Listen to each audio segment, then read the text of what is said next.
झारखंड के समस्त सहायक अध्यापकों को मेरा प्रणाम, नमस्कार।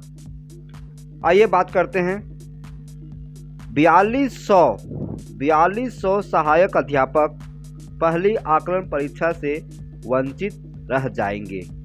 पहली आकलन परीक्षा होने वाली है, सरकार के द्वारा जैक के द्वारा आकलन परीक्षा होने वाली है। जैक ने 5 बार जो फॉर्म भरने का जो डेट था उसको बढ़ाई है।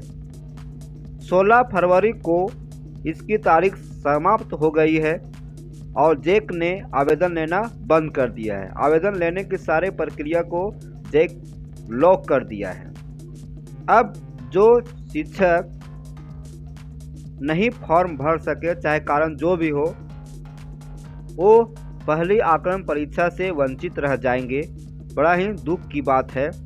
यदि आकलन परीक्षा में बैठते और वो पास होते तो उनकी मानदेय में 10% की बढ़ोतरी होता। झारखंड के 4200 पारा शिक्षक सहायक अध्यापक पहली आकलन परीक्षा से वंचित होंगे। वे झारखंड एकेडमिक काउंसिल की ओर से झारखंड एकेडमिक काउंसिल अर्थात जैक झारखंड एकेडमिक काउंसिल की ओर से आयोजित आकलन परीक्षा में शामिल नहीं हो सकेंगे। आकलन परीक्षा जैक ने लेगा। जो नहीं फॉर्म भर सके वो आकलन परीक्षा से वंचित हो जाएंगे। अब तक 47,500 पारा शिक्षक जो शिक्षक पात्रता पास नहीं है, अभी तक 47,500 पारा शिक्षक जो शिक्षक पात्रता पास नहीं है, उनमें से 45,000 शिक्षकों के सर्टिफिकेट का वेरिफिकेशन हो सका है। इनमें से करीब 43,000 पारा शिक्षकों ने ही आकलन परीक्षा के लिए ऑनलाइन आवेदन किया है। 43,000 पारा शिक्षकों ने ही आकलन परीक्षा के लिए ऑनलाइन आवेदन किया है। यही पहली आकलन परीक्षा में शामिल हो सकेंगे।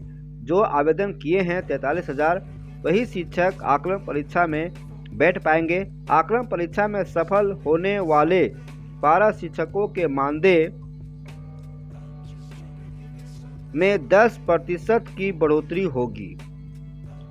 आकलन परीक्षा पास करने वाले शिक्षकों के मानदेय में 10% की वृद्धि होगी। आकलन परीक्षा के लिए आवेदन करने की तारीख 5 बार बढ़ाई गई है। अभी तक 5 बार बढ़ाई गई। 16 फरवरी 2023 को इसकी तारीख समाप्त हो गई है। जैक में आवेदन करने की प्रक्रिया को लॉक कर दिया गया है। अब जैक में फॉर्म नहीं भरा जा सकता है। जो पारा शिक्षक देर से सर्टिफिकेट वेरिफिकेशन के कारण या फिर जिनके अब तक प्रमाण पत्रों की जांच नहीं हो सकी है, वे आवेदन नहीं कर सकेंगे। इससे ऐसे पारा शिक्षकों के मानदेय में 10% की बढ़ोतरी दूसरी आकलन परीक्षा के बाद ही हो सकेगा। मतलब जो शिक्षक किसी कारणवश से फॉर्म नहीं भर सके, वो पहली आकलन परीक्षा के बाद जब दूसरी आकलन परीक्षा के लिए फॉर्म भरा जाएगा उसमें वो शामिल हो सकेंगे। पारा शिक्षकों की आकलन परीक्षा का आयोजन परीक्षाओं के बाद आयोजित किया जाएगा। पारा शिक्षकों का आकलन परीक्षा का आयोजन परीक्षाओं के बाद आयोजित किया जाएगा। परीक्षाओं के बाद का मतलब है कि जैक द्वारा मैट्रिक और इंटर की परीक्षा होने वाली है। इन सभी परीक्षाओं की समाप्ति के बाद आकलन परीक्षा होने की संभावना है। तो हमारे शिक्षक बंधु 4200 ऐसे शिक्षक हैं जो आकलन परीक्षा से वंचित हो जाएंगे और वे आकलन परीक्षा नहीं पास कर सकेंगे, जिससे उनकी 10% की होने वाली मानदेय वृद्धि नहीं हो पाएगा। अब वे शिक्षक नेक्स्ट जब दोबारा आकलन परीक्षा का फॉर्म निकलेगा तो ही भर सकते हैं। अब तक 47,500 पारा शिक्षक को पात्रता परीक्षा पास नहीं हैं, जिनमें से 45,000 शिक्षकों के सर्टिफिकेट का वेरिफिकेशन हो चुका है। 43,000 पारा शिक्षकों ने ही आकलन परीक्षा के लिए अभी तक आवेदन किए हैं। तो ये है पारा शिक्षकों के आकलन संबंधी सूचनाएं।